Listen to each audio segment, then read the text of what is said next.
Good morning. तो हम पेश हैं आज मिर्जापुर के फर्स्ट एपिसोड को लेकर आप लोग के सामने।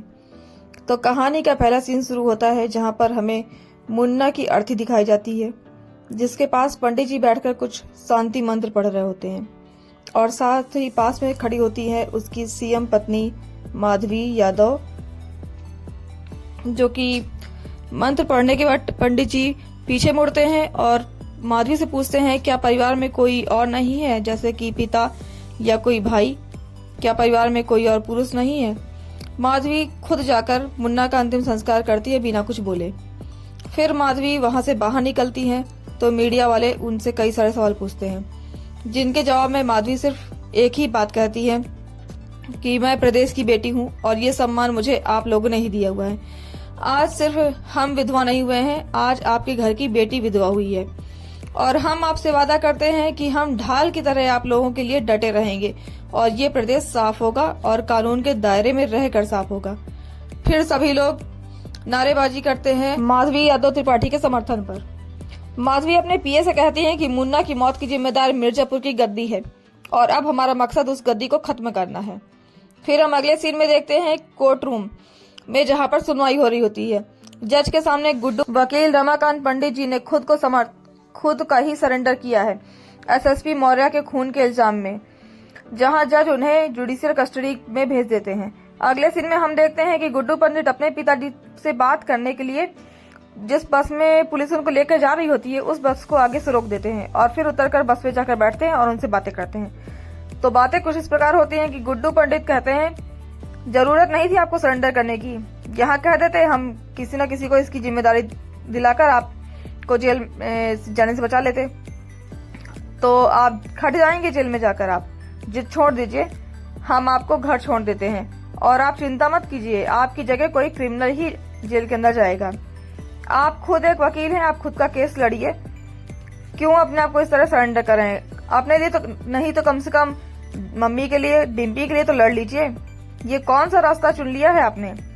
इस पर रमाकांत पंडित जी कहते हैं तुम्हारी तरह ना हमने भी एक अपना रास्ता चुन लिया है गुड्डू, हमारा रास्ता फांसी तक नहीं जाता है।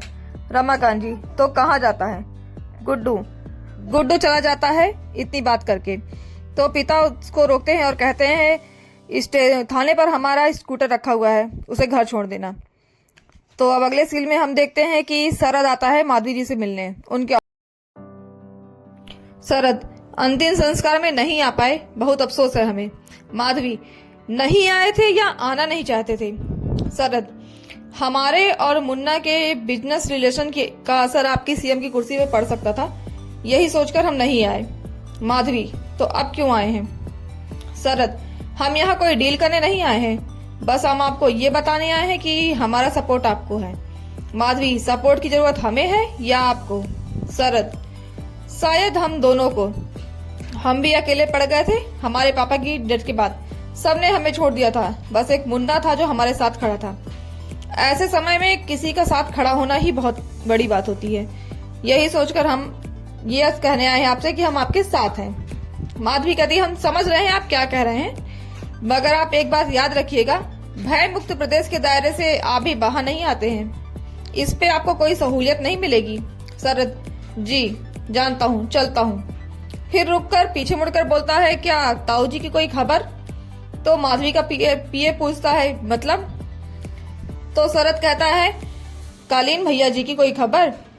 तो माधवी जी का पीए बोलता है जी नहीं। फिर शरद वहां से चला जाता है। अगले सीन में हम देखते हैं गोलू को, जो कि हमें तौसीफ के साथ किसी को ढूंढती हुई दिखाई देती है। तो तौसीफ उसे कहता है कि वो जो सामने लड़का दिख रहा है वही हमें पहुंचाएगा हमारी मंजिल तक, लेकिन ये एरिया बहुत सेंसिटिव है, तो गुड्डू भैया के आने तक रुक जाते हैं। लेकिन गोलू उसकी बात नहीं मानती है और गाड़ी से उतरकर उस लड़के का पीछा करने लगती है और उस लड़के का पीछा करते करते वो पहुंचती है उमा दत्त के पास। उमा दत्त जो कि वहां का बाहुबली होता है, वहां जाकर गोलू सबसे बोलती है कि हम यहाँ किसी को ढूंढने आए हैं, हमारी दुश्मनी किसी से नहीं है, हम मिर्जापुर के बाहुबली हैं और गुड्डू भाई पंडित ने हमें भेजा है।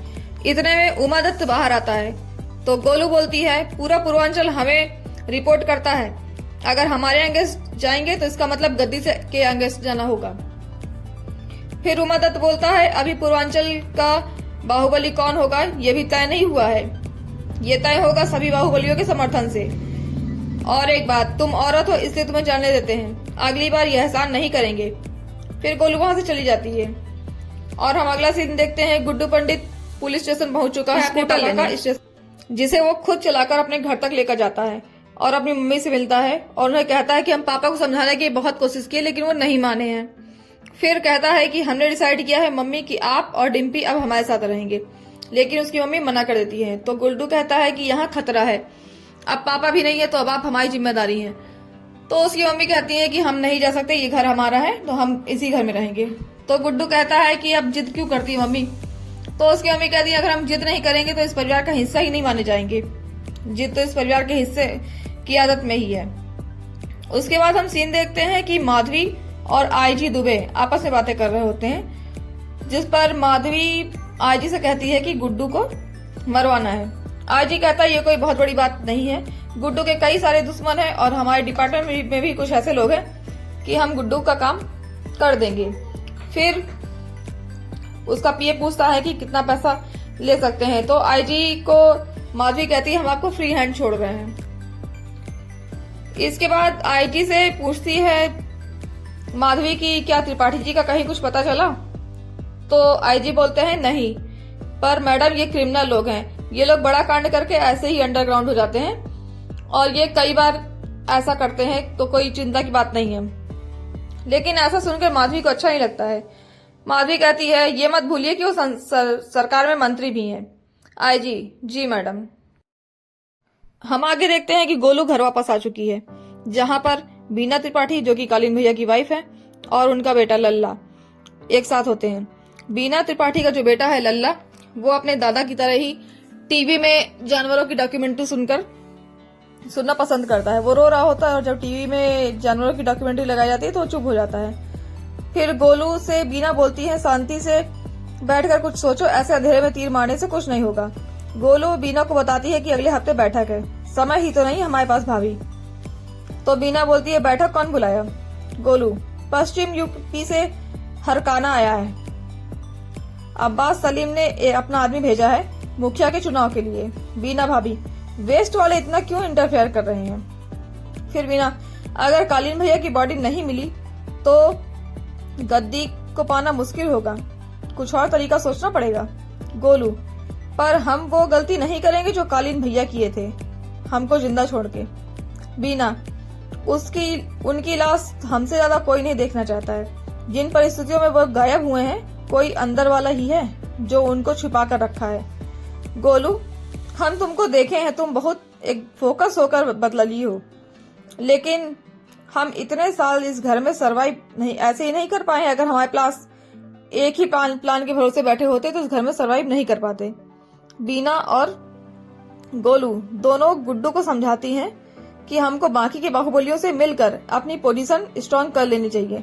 गुड्डू कहता है हम कहीं नहीं जा रहे हैं, सारे बाहुबलियों को मैसेज कर दो कि मिर्जापुर आकर हमसे अपनी लॉयल्टी का प्रूफ दें और जो नहीं आएगा वो अगेंस्ट दुश्मन माना जाएगा। इसके बाद हम देखते हैं शरद की बैठक में कुछ लोग उसका मजाक उड़ाते हैं। तो शरद गोलू के बारे में उन लोगों से कहता है कि आप सारे बाहुबलियों से मिलिए और अपनी पोजीशन स्ट्रांग करिए। उसके बाद वो लोग चले जाते हैं। जब शरद अपने घर जाता है तो उसकी माँ उससे कहती है कि जब युद्ध इस पोजीशन पर हो तो सिर्फ यादों के भरोसे नहीं रहा जाता है, राजा को भी एक आध चाल चल लेनी चाहिए। तुम जाकर पश्चिम के मीडिएटर से जाकर क्यों नहीं मिल लेते। फिर शरद मीडिएटर मुनव्वर से जाके मिलता है और कहता है कि पूर्वांचल की गद्दी को मुनव्वर कहता है कि पूर्वांचल की गद्दी को लीडर की जरूरत है, क्या आप वो लीडर हैं। गोलू गुड्डू को समझाती है कि शरद आपको भड़का रहा है, आपको बल और बुद्धि दोनों की जरूरत है। हम जिस रास्ते से यहाँ तक पहुंचे हैं आगे हमें बहुत कुछ करना है। तो फिर और अब आ जाता है मीटिंग का दिन, जहां सब लोग मीटिंग में एक साथ बैठे हुए होते हैं। तो सभी लोग गद्दी के लिए दावेदार की पेशी कर रहे होते हैं कि कौन इस गद्दी का दावेदार बनेगा। तो सबसे स्ट्रांग कैंडिडेट शरद ही होता है, क्योंकि गुड्डू पंडित वहां आ ही नहीं होते हैं। तो मुनव्वर कहता है कि इतनी लापरवाही ठीक नहीं, अगर आप गद्दी पाना चाहते हैं तो आपको बल और बुद्धि दोनों की आवश्यकता पड़ेगी। तो मुनव्वर के सामने सभी लोग शरद को मान चुके होते हैं बाहुबली। इतने में ही गुड्डू पंडित आ जाता है ताली बजाते हुए कि और इसी मीटिंग में शरद और गुड्डू पंडित की बहुत सारी तूतू मैमे हो जाती है और ये तूतू मैमे हाथापाई में बदल जाती है और गोलियां भी चलती हैं, हवाई फायरिंग, जिसका बीच बचाव करते हैं मुनव्वर जो कि मीडिएटर हैं। इसके बाद वो कहते हैं कि अब बात तय हुई, इस गद्दी के 2 दावेदार हैं, शरद और गुड्डू पंडित, और हम आपको दशहरे तक का समय देते हैं। दशहरे तक जो भी अपनी दावेदारी पुख्ता कर देगा वही गद्दी में बैठेगा।